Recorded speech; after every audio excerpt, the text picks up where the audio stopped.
ఈ నెలలో గౌరవల్లి ప్రాజెక్టు భూ నిర్వాసితులకు పరిహారం అందించి పనులు ప్రారంభిస్తామని మంత్రి పొన్నం ప్రభాకర్ తెలిపారు. సిద్దిపేట జిల్లా హుస్నాబాద్లో నియోజకవర్గ స్థాయి ప్రజాపాలన ప్రగతి ప్రణాళిక కార్యక్రమంలో జిల్లా కలెక్టర్ హైమౌతి అధికారులతో కలిసి మంత్రి పాల్గొన్నారు. రైతులకు సంబంధించిన స్టాలు, యంత్ర పరికరాల ప్రదర్శనను పరిశీలించారు.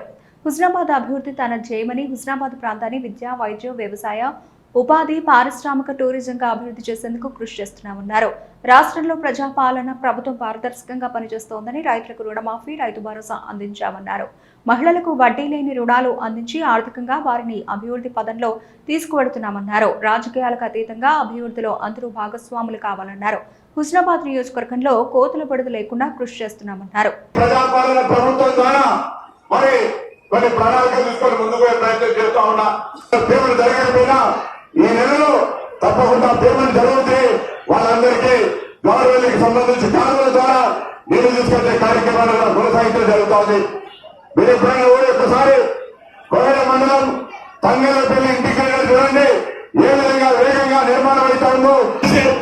హుస్నాబాద్ అభివృద్ధులు అగ్రభాగాన్ని నిలబెట్టాలంటే రాజకీయాలకు ఖచ్చితంగా అందరం కలిసి పోవాలి.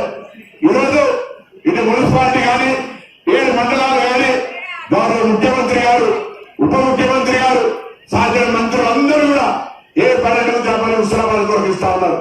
ఎందుకంటే కోతులు అటెన్షన్ గెలిచిండు. ఇలా కోతులకు సంబంధించి రాష్ట్ర వ్యాప్తంగా సమస్య ఉంది. నేను అడిగాను గెలిచినాక నేను హుస్నాబాద్ నియోజకవర్గం కూడా మొత్తం పట్టేయాలి. ఎప్పుడైతే అన్నా హుస్నాబాద్ మొత్తం కోతులు పట్టేయాలంటే 3 కోట్ల రూపాయలు ఇచ్చారు.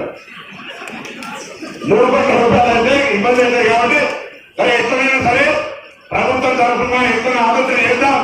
మన హుస్నాబాద్ లో కోతులు పెద్ద లేకుండా చూసేటువంటి ప్రయత్నం కూడా అందరూ సహకరిస్తే సాధ్యమైతే ఒక్కరి సమస్య కాదు, ఇది రాష్ట్రం మొత్తం ఉంది. అన్ని ఊళ్ళో ఉంది. దాంతో ఇబ్బంది పడతా ఉన్నారు.